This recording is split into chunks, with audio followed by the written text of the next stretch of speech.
A new roadmap on a deal to cut carbon emissions. But as the climate change conference in Durban comes to an end, can an effective agreement be reached if the biggest polluters don't sign on?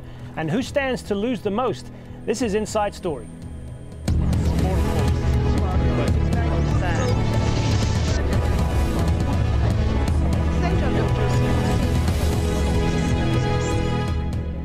Welcome to the program. I'm Hazem Seeker. Well, they say nature does not negotiate, and at the UN-backed conference on climate change in Durban, that certainly appeared to be the case. The European Union had called for a global deal that would see the world's biggest emitters bound to cuts of their heat-trapping gases. And while they also promised to commit to a second term of the Kyoto Protocol, they appeared to be struggling to get the United States, China and India on side, all vital if a viable deal is to go ahead. But with the EU plan gaining momentum among smaller nations, will the big three be forced to sign the deal? And will it be enough? Well, as we said, India's acceptance of the EU plan is key. But here's what their environment minister had to say about it. In these negotiations, some countries have projected the question of a legally binding agreement in future as a panacea for climate change. This question confuses implementation with ambition and is therefore not quite correct. Well, for more on this now, I'm joined by our guests. From Durban, we have Praful Bidwai, an analyst and expert on climate politics. Praful is also the author of Politics of Climate Change and the Global Crisis, Mortgage of Our Future. From London, we have Jim Footner. He's a head of climate and energy for Greenpeace UK. Gentlemen, good to have you with us. Praful Bidwai in Durban, I want to start with you since you are where it's all happening right now. What is the sense that you're getting of the discussions right now there? And we just heard the comments there, very skeptical comments from the Indian Environment Minister, because India is, of course, one of the biggest polluters in all of this. And if they're still holding out, then this isn't going to be a very effective deal, is it? Well, the situation is very tense so far as the negotiations go. There seem to be very major differences between the United States on the one hand, the European Union on the second hand, and India, China, Brazil and South Africa, which are part of the basic group on the third hand. And it's not clear that we're going to have a clear deal, a substantive outcome, or just a political statement or declaration which actually postpones the outcome to the next round of talks. It seems to me that there are three issues on which the negotiations are stuck, and there's an impasse so far. One is the second commitment period for the Kyoto Protocol, the world's sole legally binding agreement, whose first effective period ends next year in 2012. Second issue of whether there should be fresh negotiations on a climate deal which brings in some of the major polluters of the developing countries into the obligations net. And thirdly, the issue of finance. The developed countries had promised a fast start financing scheme for $30 billion by next year to be raised to $100 billion by 2020, but they seem to be resiling from that. And I think the issues are very complex, but nevertheless you see some amount of tension generated on whether the developed countries are going to live up to their commitments or not. The question of China and India, it seems to me, is secondary, not as important as whether the developed countries can sort out differences between themselves. For instance, Canada, Russia and Japan are totally opposed to a second commitment period for the Kyoto Protocol. The United States is also quietly working to kill it. The United States does not want any binding obligations in the future. It is opposed to them in principle, whereas the European Union, which had earlier expressed its unconditional support to the Kyoto Protocol's extension to the second period, is now making it conditional upon a comprehensive deal being negotiated and put in place by 2015, in which countries like BASIC, Brazil, South Africa, India and China are also brought in. It's in response to some of these changed goalposts that I think the basic countries are being asked to define their position. So far, they're united in saying that a second commitment period is an absolute must, it's an imperative. Secondly, any future negotiations must follow a proper review of what has been delivered on the past commitments. And thirdly, it must be, a future agreement must be anchored in equity and the principle of common but differentiated responsibilities. That is to say, countries must take climate actions in proportion to their contribution to climate change. And I think these are not resolved at all at the moment.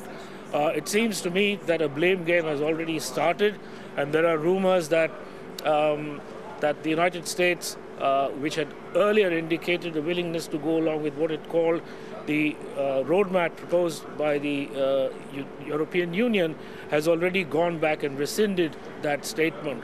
So there's a lot of shifting of positions and tough negotiations, and I'd say pretty cynical bargaining taking place here in Durban.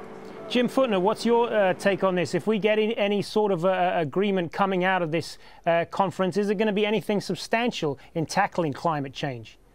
I don't think there's a tremendous amount of substance on the table that's new from what was put forward last year in Cancun.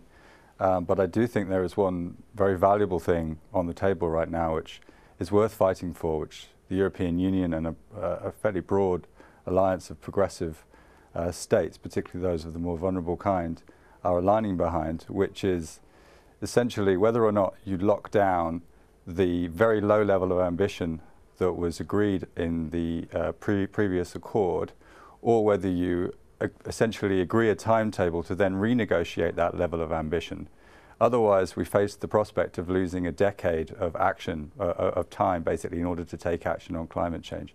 And if we lose that decade, then it's basically almost completely takes away the chances of avoiding a global temperature rise of more than 2 degrees, which is what's generally considered to be the best scenario at the moment, I suppose. So it's pretty crucial and something that's worth battling for. And at the moment, you've got essentially the European Union putting that forward with a number of other states that are very vulnerable, but also some positive signs coming from some of the larger countries like Brazil and South Africa. And then on the other side, you've got the US doing everything it possibly can to avoid that outcome, i.e. an opportunity to renegotiate the level of ambition. And then you've got countries like China and India in the middle, which have an immense amount of power at the moment, but it is unclear which way they will go, and that is where the tension is emanating from. So I'd say yes, there is the very fact there is tension makes it clear that there is a prize on the table to be taken away from these negotiations, which would be a small step forward, but we're obviously a very, very long way from securing the sort of deal that would be equitable and ambitious and effective enough to actually make everyone feel satisfied that the problem of climate change will be dealt with.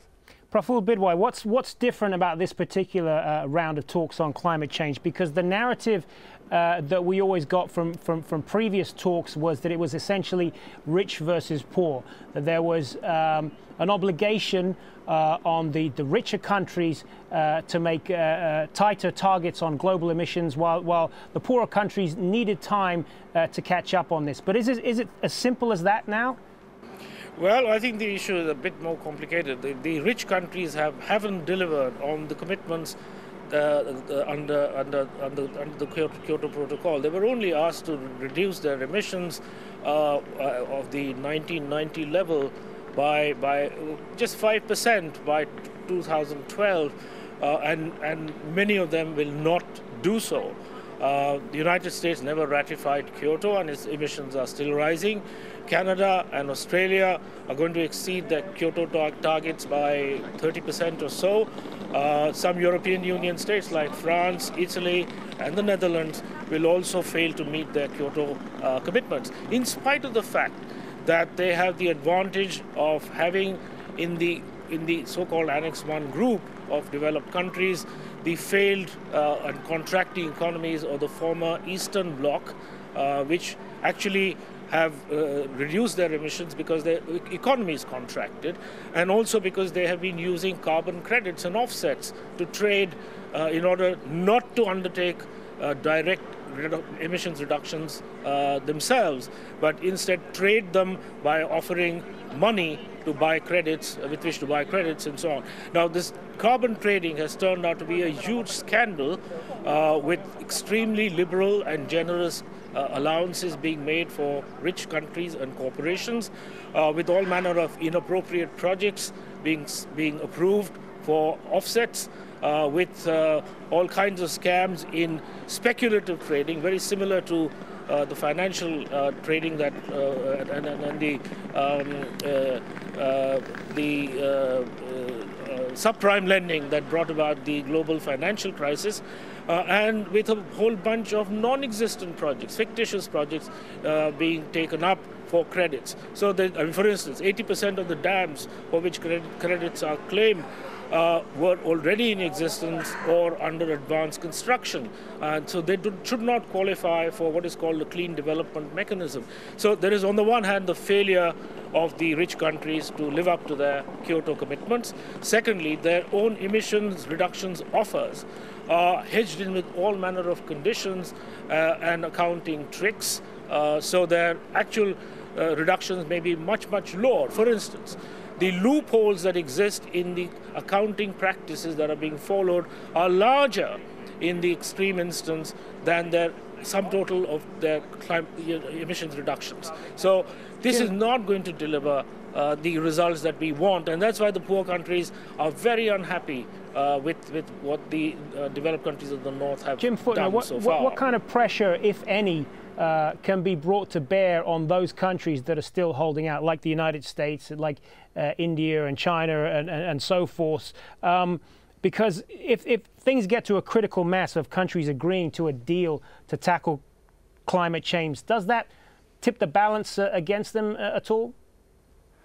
Well, I feel if China and India, for example, were to align with the other, what they call the basic countries, so the rapidly emerging economies like Brazil and South Africa, were to align behind the European proposal to essentially reboot the whole of the climate talks in terms of ambition sometime in 2015, then I think that would put the US under intolerable pressure from a global perspective. There would be no one else to blame in that context. But on the other hand, the US has been paralyzed from its own domestic politics for a number of years now, and you can only change that domestically within the US, and that's going to be a long process. So I personally feel that there is pressure already emerging in that China and India have long been seen as leaders of the developing world in terms of the negotiations and protecting their interests and also protecting the rights of vulnerable people. If they suddenly then shift and essentially align with the US and the traditional laggards of this process in the form of Canada and Japan and Russia, then they've got a lot of explaining to do.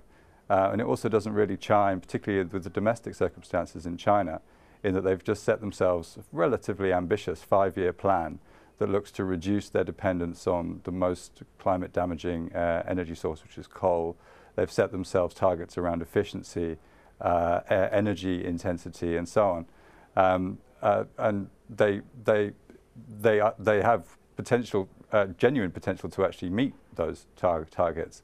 So to then suddenly say, well, we're not prepared to sign on to a deal seems slightly strange. And also they benefit, I think, from, or they like parts of the Kyoto Protocol in that it creates a firewall between developed countries that have to take on absolute emission cuts and developing countries that essentially don't yet take on absolute cuts but are seeking to improve the efficiency of their economies, I suppose. So I think there is still quite a bit to play for, and as I said before, that's where the tension comes from. There certainly is, and this is, of course, isn't all about leaders in conference rooms trying to come to an agreement. There are a lot of initiatives being done at the ground level as far as tackling the environmental challenges of the world, and we want to show you some of that right now while we pause the discussion here. While the world's leaders continue to haggle over this climate change deal, some communities are not waiting around. A project in the Indian state of Rajasthan is educating some unlikely candidates in solar engineering. Prunasuri has that. They may not be able to read or write, but these women are on their way to becoming solar engineers. This is the so-called Barefoot College in Rajasthan, where illiterate students are taught by doing. They learn how to assemble complex circuits, which they can then use to make solar panels back home. I hope to learn to be an engineer because my village is darkness, it's not light. But it's not just foreign students who are benefiting. These are locals who've graduated and are now building solar panels for their villages. Many, like Geeta, say they feel truly empowered by their training. I'm not literate, but I'm still earning around $100 a month by constructing these panels. I can send my children to a school, and it feels great that even I can achieve something. The Barefoot College is run by a group of volunteers in Rajasthan. They've been training villagers since the 1970s, and teachers like Bhagwati ji tell us why. In villages, power supply is very unpredictable. So children can't go to school and people can't live a normal life. With these lamps, you're guaranteed electricity for at least 4 to 5 hours. Rajasthan suffers from severe drought, and with no other sustainable sources of energy, a majority of its villages still live without any power supply. The one village that we've come to has never had any electricity at all. We've travelled deep inside rural Rajasthan to see how Barefoot College actually makes a difference in people's lives. This is one of those villages where they have an electrification project, and the way it works is very simple. There are solar panels above this house's roof, which converts sunlight into electricity. That then goes into that control board over there. From there, it goes into the battery charger. And finally, voila, we have electricity. And even as night falls, there's yet another use of solar energy. These children work during the day and can't go to school. But through the light of solar lamps, they attend night classes. So while leaders debate climate change solutions, some communities aren't waiting. They're creating change themselves and are giving their children a chance at a brighter future. Prerna Suryal, Jazeera, Tilonia in Rajasthan.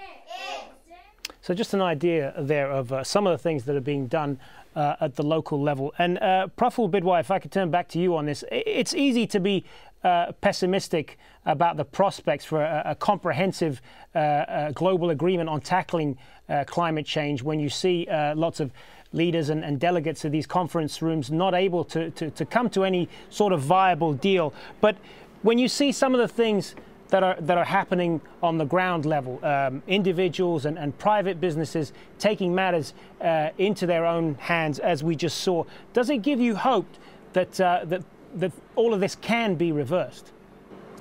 Oh yeah, there is a lot of hope. I think the 2 or 3 things that have happened. One is that there is a renewable energy revolution now in progress. Wind generation has now become been the fastest growing energy source for the past 20 years. It's growing at 30% or more a year. Solar photovoltaics, that is solar cell power, is growing at 50%, 60% a year in many countries, and there's a very bright future. These sources need support, and some of the sources have been privatized under intellectual property and patents regulations, and they need to be freed from these. But all this is not a substitute for a global deal that actually reduces the emissions of the biggest polluters very rapidly.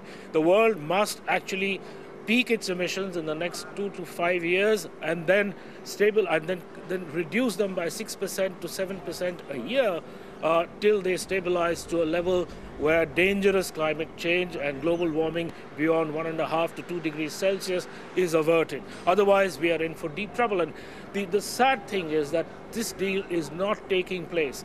And everybody is to blame for this, in particular the big emitters.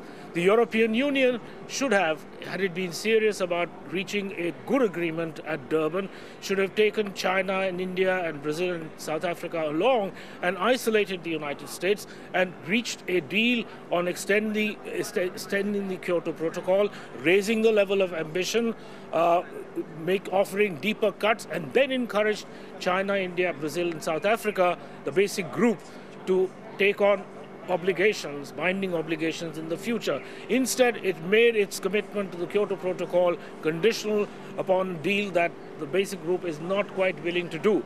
I personally feel that that has been a major obstacle in reaching an agreement. Had the real naysayers like the United States and Canada been isolated, it would have been very good for the rest of the world to reach a good agreement with a high level of ambition. That did not happen. The European Union basically hesitated and went back on its own promise because of the financial crisis back at home. But that's not the way to deal with these negotiations. These are the most important negotiations in the history of the world, in the history of humanity. And one must look at the future and also look at the very near term. Unless we reach an agreement that stabilizes greenhouse gas emissions by 2020 at the latest, we are in for deep trouble. Jim, not just 3 degrees, but perhaps 4 degrees. Jim Footner, does it become more incumbent on private individuals and businesses and all of us basically to do our part as far as tackling the inevitable movement towards climate change, man-made climate change, when you see governments seemingly fail to do that? I don't personally think we can throw the responsibility for this problem, or the solution anyway, back onto individuals. I mean, yes, obviously we all can do our bit, but essentially this is down to government action. We need to see an international deal. But when you see, with the previous my question is more about when you see more of that going on at the ground level, does that then put the pressure back on governments to do more? Oh, absolutely. As one very important component here in the story around efforts to tackle climate change, which is particularly, I think, resonant and pertinent to those living back in Europe. We live in very austere times. We're constantly reading headlines that basically say that our position as leaders in the world is on the way down.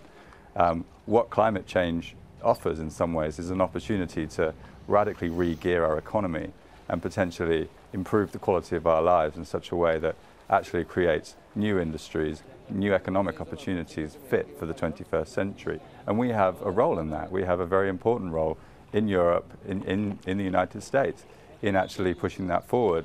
And this is basically a race to the top. This is about which country is prepared to take the lead and reap the benefits of basically being an economic leader in taking that lead. Right now, the biggest producer of solar panels in the world is China. They went from essentially 0 to 40% of the entire global market in 6 years. That is leadership. That's creating jobs and quite a lot of wealth for that economy. On wind, the US is actually quite progressive and quite far in terms of manufacturing. There are huge economic opportunities there. In Germany, there are 250,000 jobs. This is the powerhouse of Europe. 250,000 of those jobs come from renewables, which it stepped forward in order to grasp. We all have that opportunity. What's lacking at the moment is a sense of long-sightedness. It's all very short-sightedness, and that's exactly the reason I feel that we got into the crisis with the economic crisis in Europe that we did. And it's that sort of mindset that will mean that we don't tackle climate change until the very last minute. And that's essentially what the US is proposing. It's saying there are many ways to reach the limit of 2 degrees, but the proposal that they're talking about is essentially a flat terrain followed by a cliff climb with no climbing gear that goes on for days and days. What we're advocating, and the European Union is advocating, is doing that over a period of time, starting with a reasonable deal. Just in the minute or so that we have left, Praful Bidwai, I wanted to turn to you for the last word on this. Is this part of the problem that we keep dealing with this on a short-term level, that we only try to deal with this when things really come to a head instead of taking a long-term view of this? Yes, of course. I mean, that's the main malaise, I think, and that's why I think the rich countries are much more to blame for what's happening than even the basic group, because they are the rich countries, the developed countries, are responsible for 3/4 of the greenhouse gases that have accumulated in the atmosphere, and they must deliver climate actions in proportion to that figure. And they have failed to do that. In fact, what they've done over the past 2 years is extracted emissions reductions commitments from the developing countries that are 40% to 300% higher than their own commitments, their own offers for emissions reduction. So that is going to have to be the last word. We could certainly spend a lot more time talking about this, but unfortunately we don't have it. But I want to thank both of our guests for taking part, Praful Bidwai in Durban and Jim Footner in London. Many thanks for your time. And thank you for watching this edition of Inside Story. As always, we want to get your feedback on this and any other story. Just email them to us at insidestory@aljazeera.net. I'm Hazem Sika. Thanks for watching. We'll see you next time.